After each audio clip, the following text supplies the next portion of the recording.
Hello and welcome back to a brand new episode of A Woman in AI. My name is Kim Dressendorfer. I'm a technical specialist for data and AI, and today I have a very exciting guest with me. She's an IBM fellow, the AI ethics global leader, and an absolute role model. Let's welcome Francesca Rossi. Thanks for having me. Thank you for coming. Why don't we just kick it off and you tell us a little bit of who you are and what you do? Okay, so I'm Francesca Rossi. I'm part of IBM Research. Um, and as you said, I'm also the AI ethics global leader of the company. So I have this kind of double role, but the two roles are connected. So I lead research projects around AI as a researcher, like all the researchers. But then I also am co-chairing the internal IBM AI Ethics Board, which is the centralized governance around AI ethics for IBM that defines all the principles, but also all the concrete actions that IBM is doing internally and also externally to make sure that the technology that we deliver has the right properties and is used in an inclusive way, and all the other AI ethics, concerns addressed in the right way. Love it. And I mean, I do have to say, I'm a little fangirl here because everything I touch and all the kind of AI stuff I build, behind it is obviously always the pillars of AI ethics. So it's very, very cool. And I'm very honored to have the opportunity to speak with you today. And I mean, it's an already fantastic career you had, but when did you kind of start it? And when did you decide that AI is going to be the one, and especially AI ethic is the one you got to focus on? So first there was the decision to study computer science, which when I had to make that decision, which is many, many years ago, it was still a discipline. I was in Italy, so that a discipline that was not available at every university, so there were only very few of them. So that was already, a dividing point, because deciding to choose this discipline, which I have to say, I mean, I'm not sure exactly how the decision went, but I felt that it was, first of all, I liked math. I liked, these more scientific kind of disciplines. But there are many scientific disciplines, that I could have chosen. And then I was kind of thinking again, since it was such at the beginning of this curricula, so I'm thinking that it was kind of, building the future, having a look at the glimpse at how to build the future. So that, I think, is what inspired me. But I have to say that I've always been, even as a little kid, I was a bit of yeah, playing with dolls, but not always with dolls. I was always intrigued by science fiction cartoons or things like that. Um, and um, and I don't know. I remember very clearly when I watched the landing on the moon. So I really liked always those science and fiction or reality, kind of adventure in space, things like that. So I was always on that side. Then I don't know if it's connected now, or if this is a post rationalization of decisions that I just took, you know less rationally. But so that is the decision to study computer science. And then in my master thesis already, and then the PhD, I decided to focus on AI, the kind of AI that was researched at that time, that was in the 80s. And so that was something that intrigued me, and I found a professor in my university that was also interested in doing that with me. And so that's where I started focusing on AI.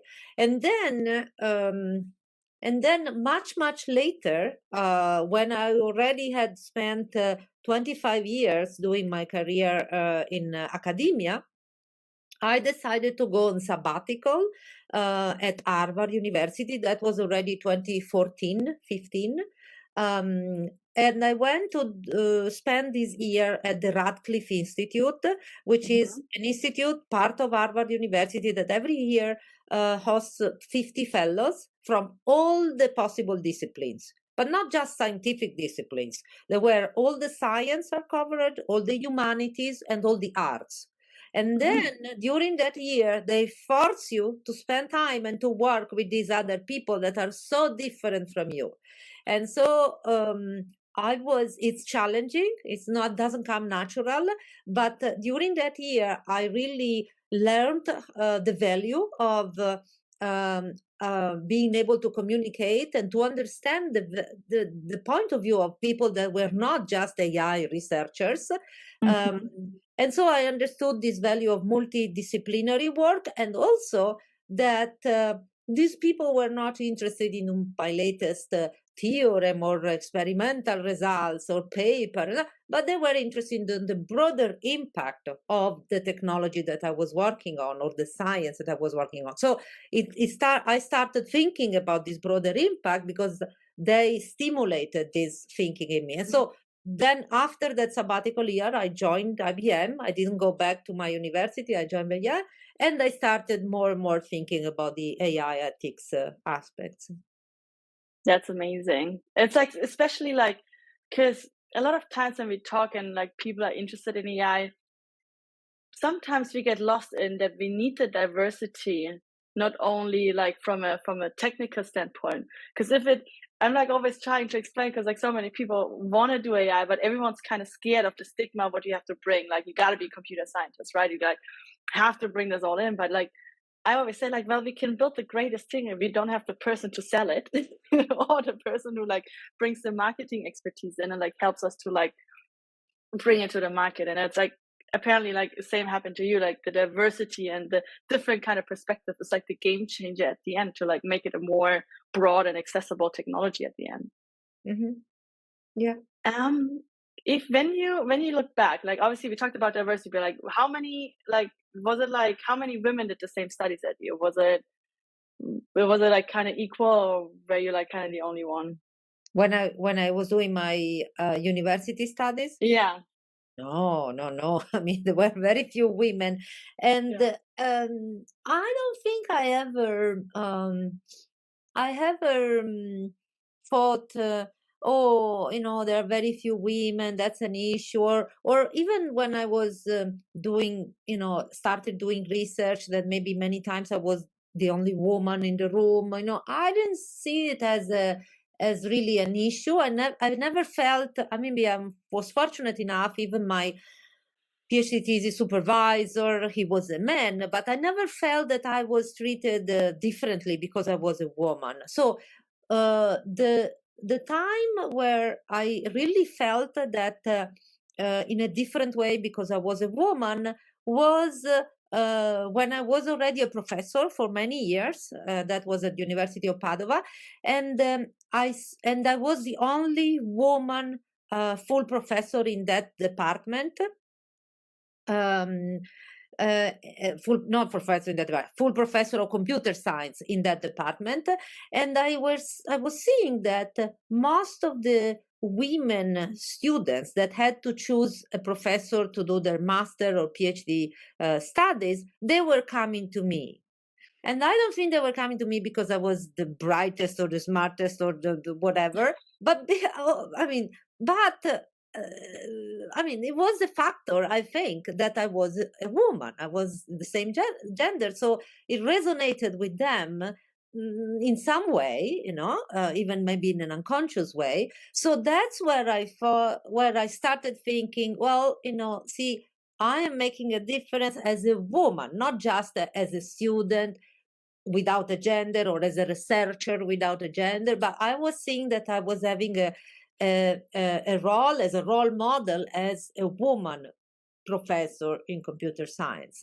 So yeah, so that's where I really felt the difference in being a woman. So in some sense, I felt it in a Mhm. positive way rather than that I know that many people have felt it also in negative ways during their career. Yeah, it's like always like this you gotta learn how to balance it. Like, I had like some negative experience where I just like got put down because I was the only woman in the room, and I always try to look like how I like to look, like I put lipstick on when I go in a meeting, less stuff like that, but I also know exactly what to build and how to build it. And like I put down many times saying like, oh, you're probably here to take notes. I'm like, no, actually, I'm here because I'm the technical expert, like stuff like that. On the other side, I also had the great opportunity because I was the only woman in the technical team that I got put in opportunities that may were above my head, let's say it that way, because I was just a junior, and it made me learn so much. So it's like such a kind of interesting thing, and I'm wondering if you have any advices for women in that kind of thing of like how they can like handle both ways.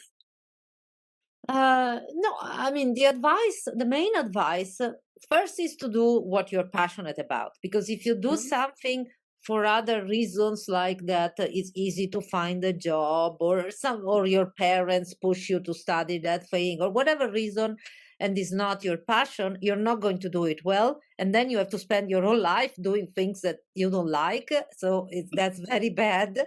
And also, you're not going to do it well. So you will probably, because if you don't like it, you just minimize the time at work or things like that. So you're not going to be successful, whatever your measure of success is, and each person has his own measure of success, but notion of success. But whatever it is, if you don't like something, you shouldn't do it, because you're not going to be happy, and nobody else around you is going to be happy. And but also, I think that so uh, another advice is that, yes, the role models are useful, mentors are useful, advisors are useful, but uh, you don't have to follow somebody else's path. You have to find your own path and not be afraid, not try to mimic somebody else, and do the same thing, or behave in the same way, or and so because in that way you will be more unique, more innovative, more creative, and also you will be feeling more yourself, because you are creating your own path. So even moving from Europe to here in the United States, the environment in where I work has many more diverse people. First of all, there are many more women than in academia, where I was, at least, in my field, and there are very diverse skin color, diverse background, diverse cultures.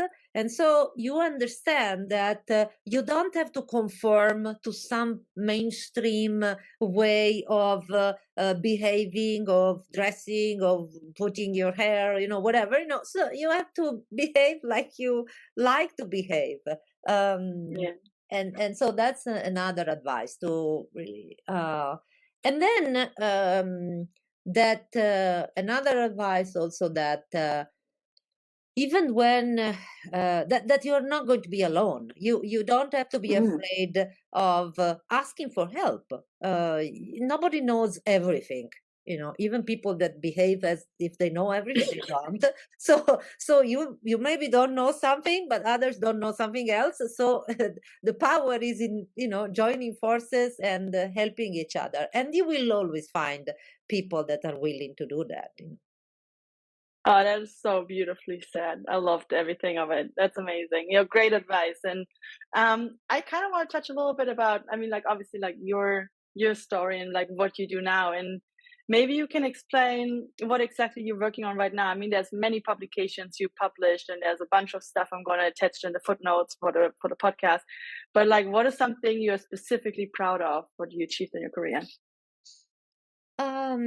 Well, I mean,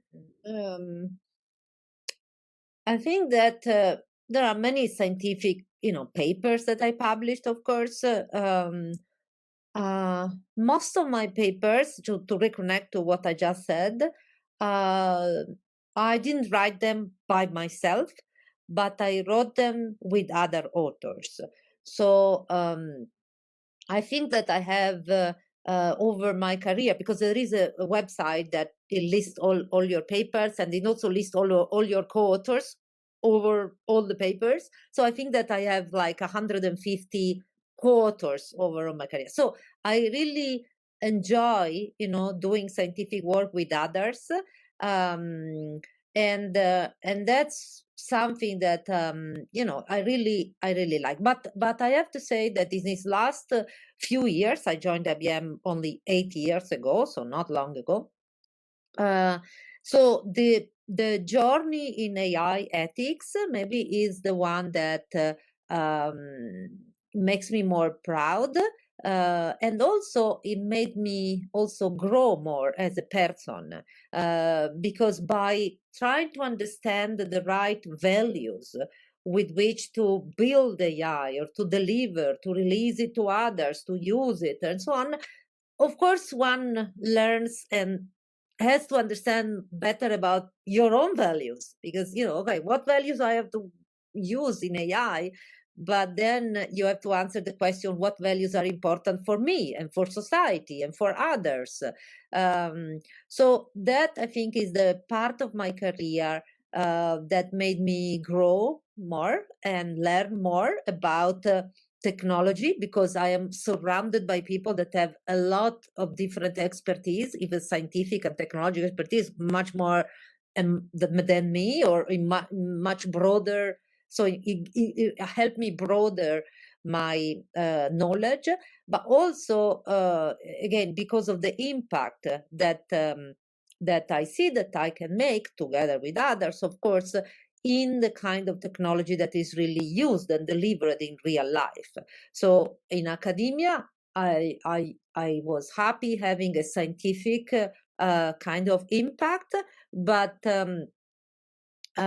when I had the opportunity to think about joining IBM, that were two things that I was thinking about when, it's a big decision, to change continent, go from academia to a corporate environment. So, and so I have all these tables with pros and cons, but the main things were that really led me to make this decision to join IBM was the feeling of having the opportunity to learn much more, and also to be much more having a broader impact with the Mhm. technology. Uh, I have to say that my goal, which maybe is different from others, I don't know, but my goal is not really to advance technology. I don't know, maybe they don't like it here, yeah, but is to advance humanity through technology. So, and that means that technology needs to be advanced, and the company like IBM can play a big role in that. But remembering that really technology is a means to an end, is not the Mhm. end goal. Okay, so that Yeah.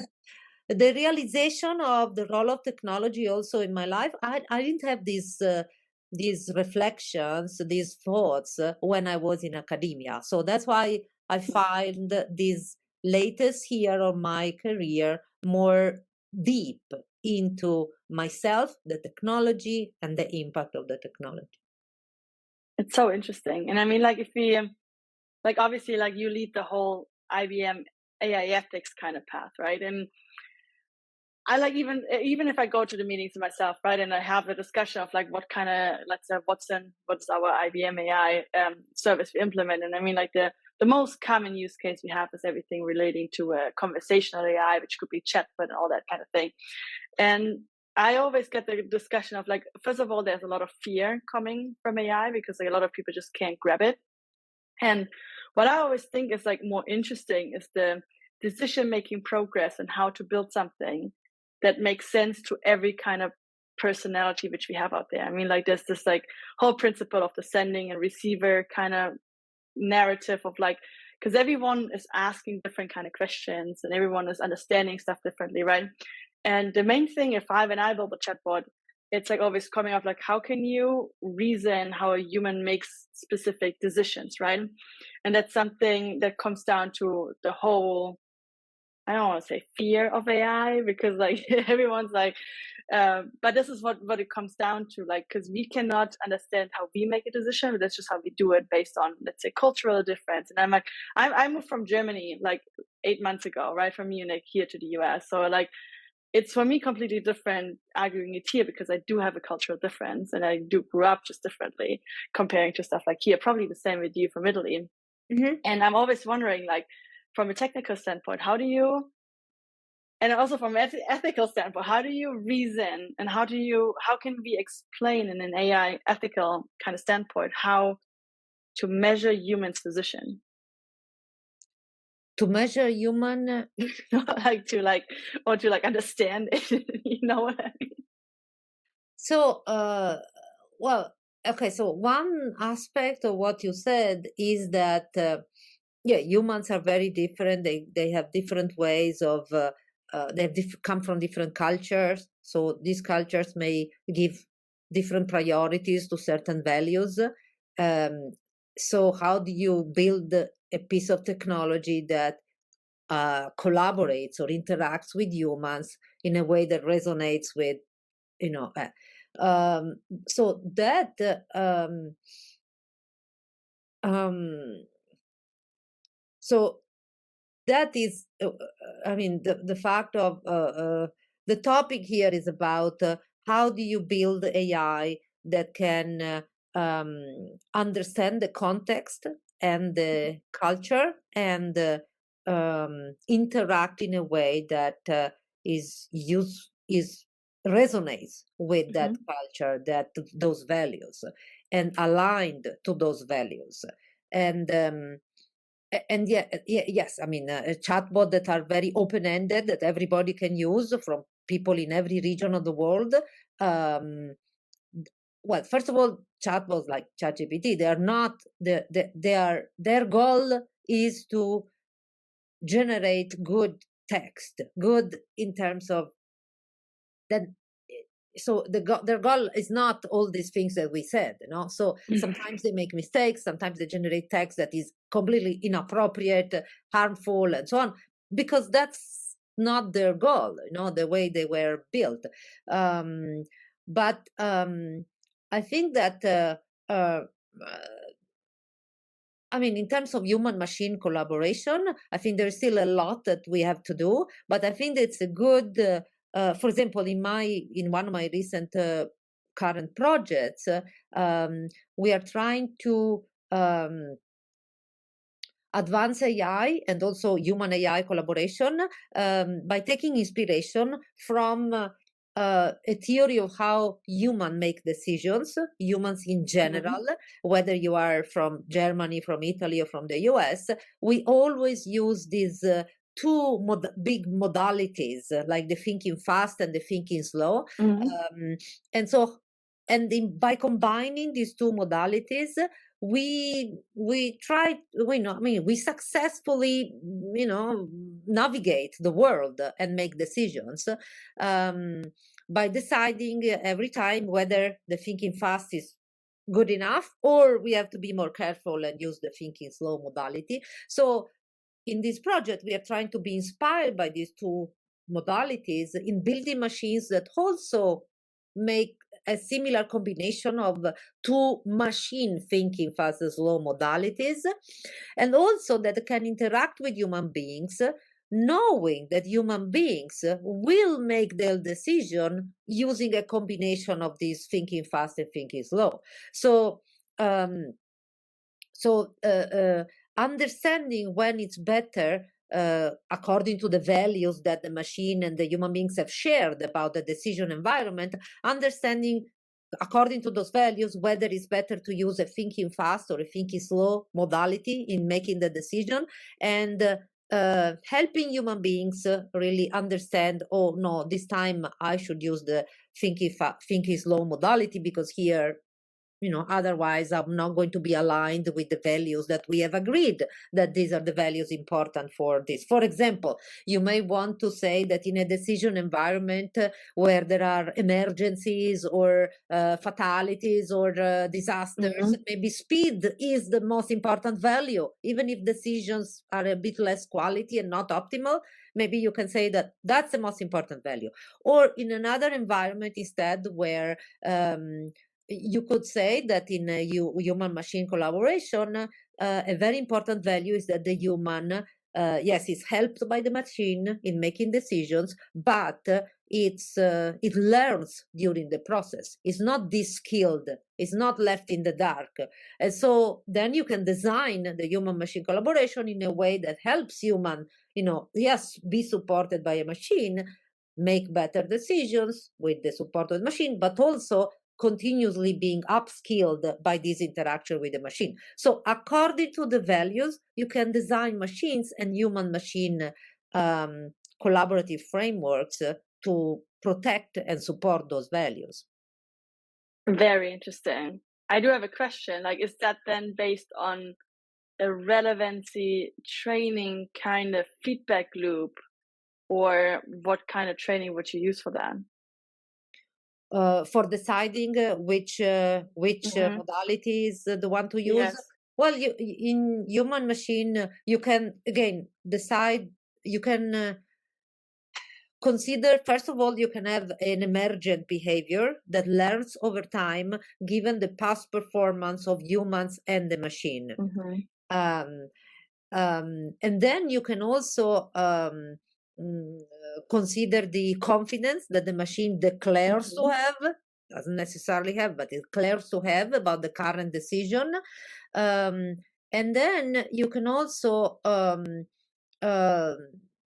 um, get the feedback about what the human, if he's in charge to being the final decision maker, what the human actually used. Is he or she going to use the thinking fast or the thinking slow modality, given what the machine could have recommended to use?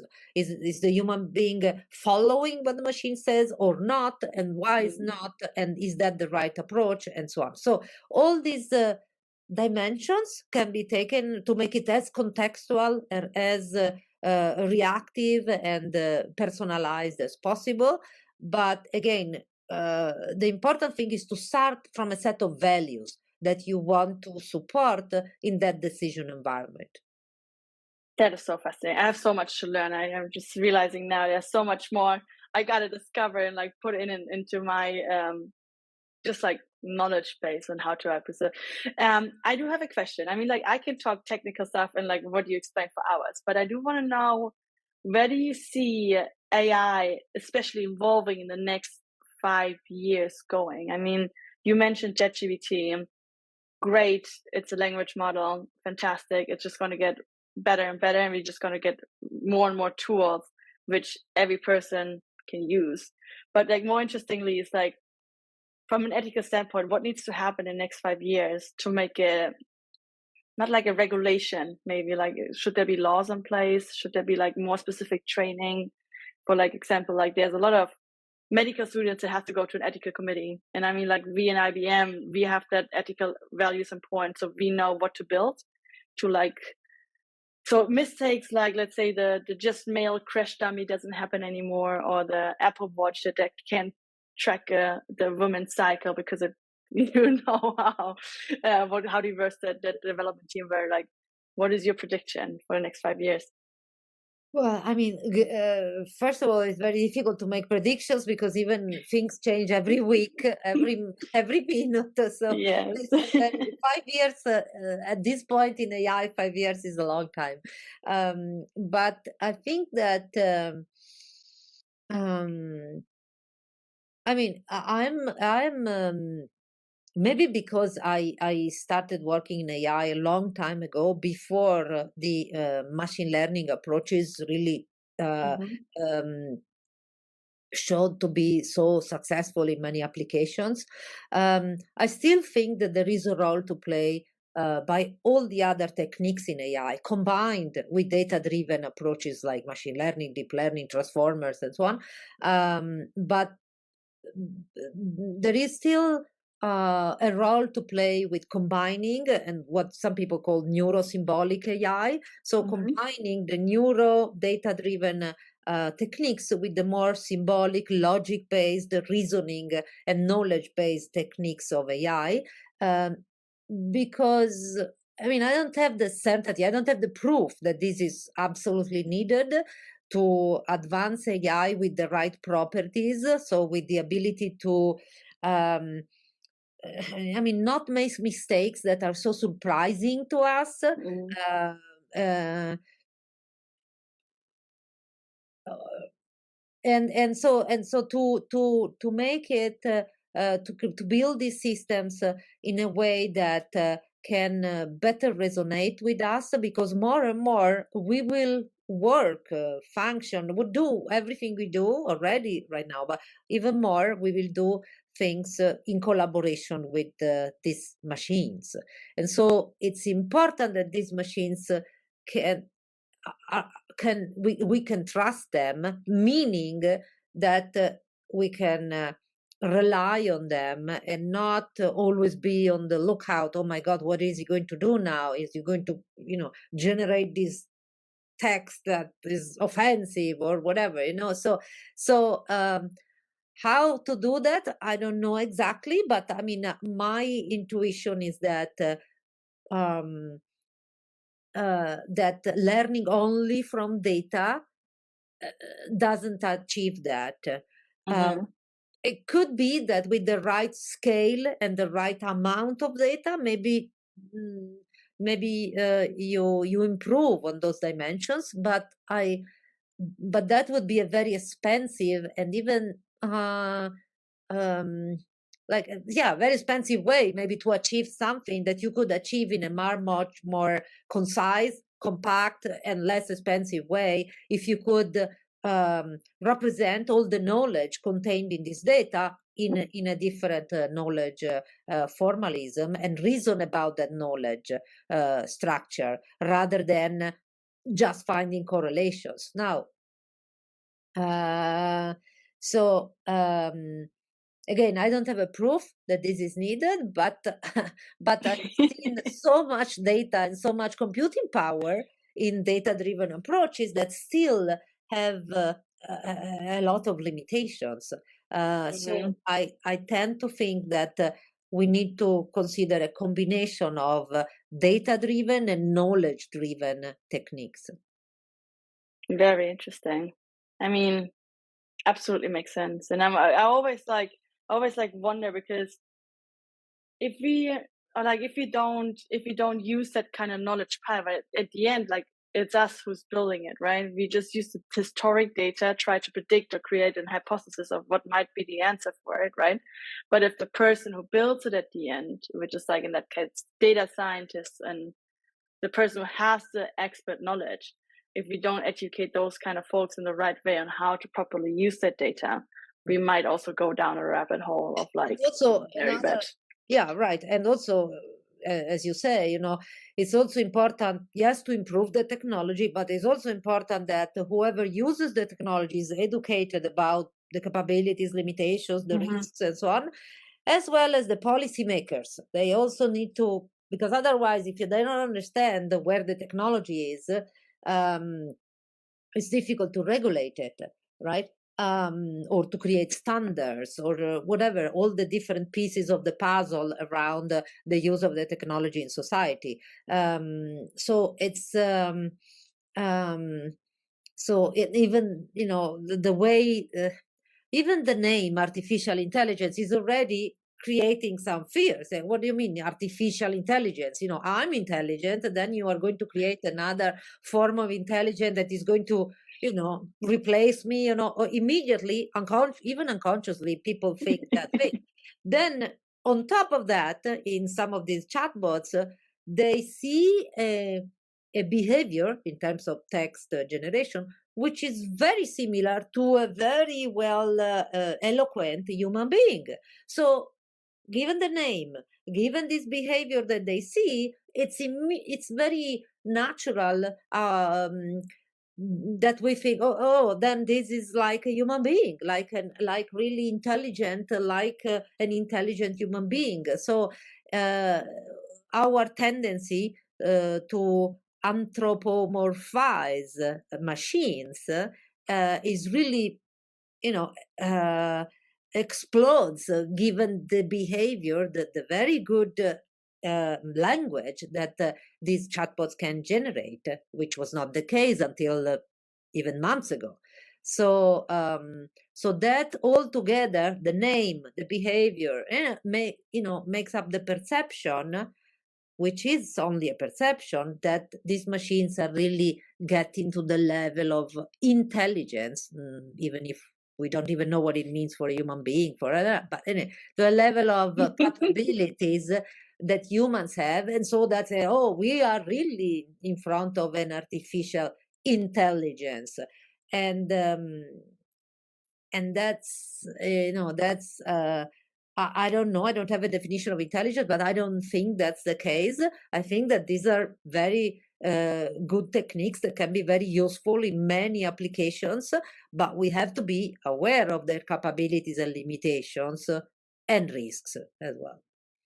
No, 100% agree. I mean, it's always like the fear, it's like next Terminator is coming and AI is gonna take over the I world. remember one of the first, several years ago, one of the first articles that somebody published around AI ethics. I think it was in a Dutch newspaper. Okay. So I was already in the States and they asked me a few questions.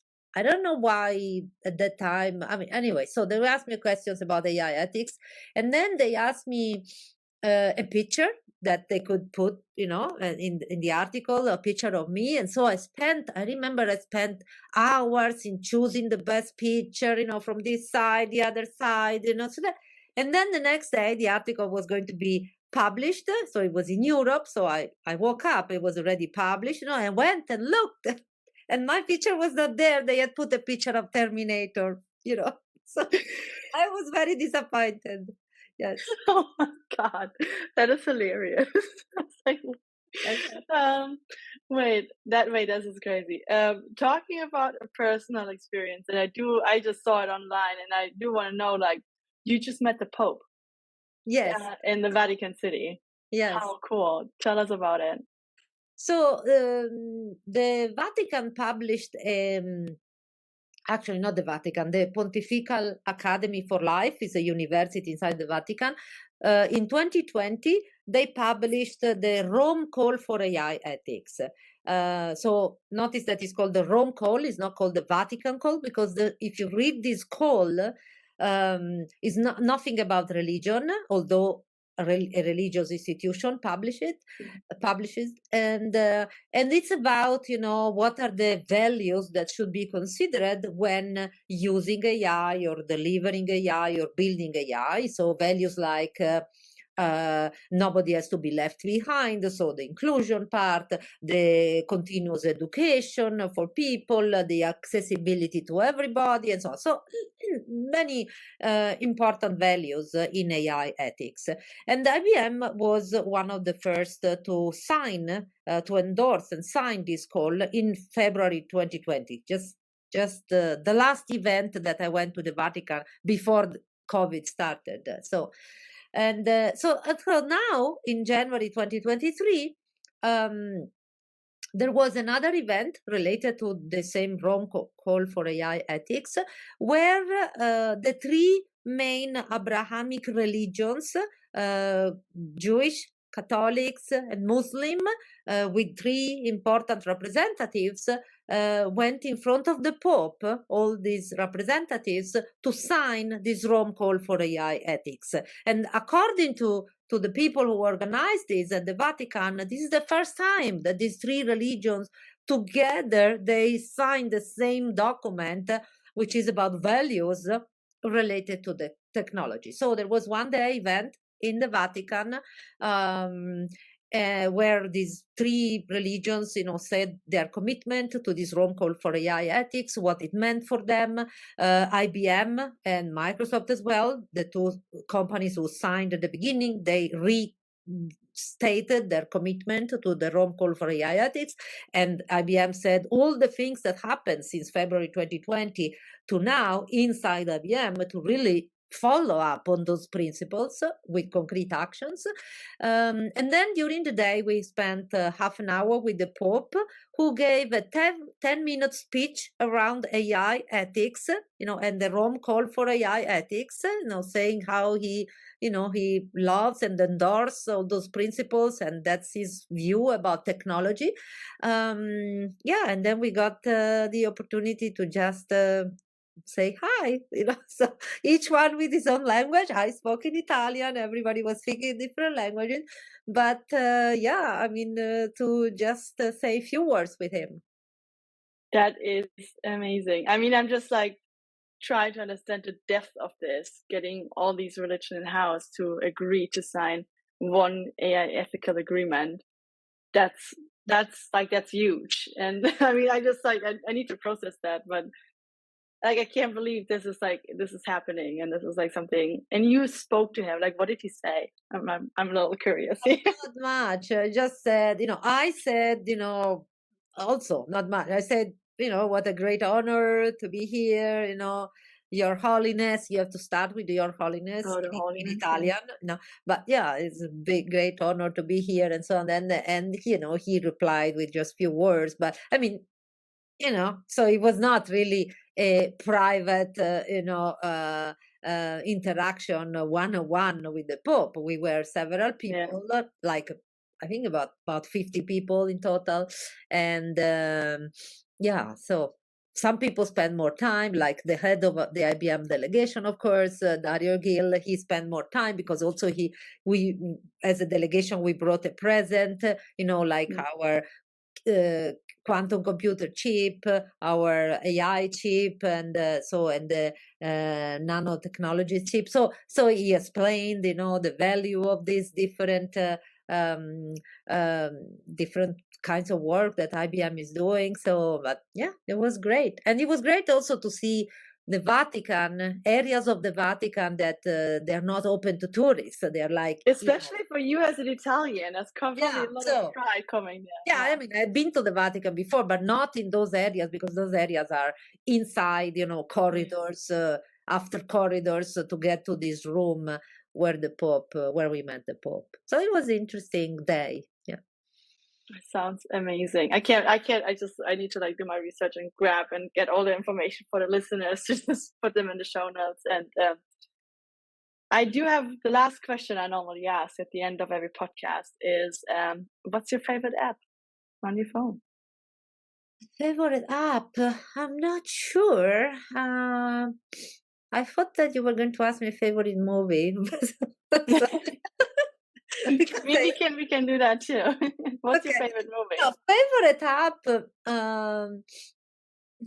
I have so many that I don't use, so many like that I have to remove because I don't use. But I still use a lot the social media apps, um, Facebook, Twitter, Hmm. LinkedIn, for different things. Some of them are professional oriented, some of them were family, friends oriented, also to keep in touch with friends and family that are not here in the US with me. And many of them are really a great source of knowledge about my work, about about AI ethics. So there are a lot of shared articles and a lot of interesting discussions that I found very interesting uh, among these three apps, I think. Nice. And then, what's your favorite movie? Now you have to answer it. So, so as I said, I like science fiction. Hmm. I like very inspirational kind of movies, whether science fiction or not. Um, and I like transformative movies, like movies where some person decides on a transformation. So if I have to pick one that has all of them. I would say The Martian. So okay, so a Mhm, movie which mhm. is science fiction. This Matt Damon. yes, Yeah. astronaut on left alone on Mars and has to invent, how to survive for a very long time. And so that's sheer problem solving attitude and resilience and not giving up, and so very inspirational, that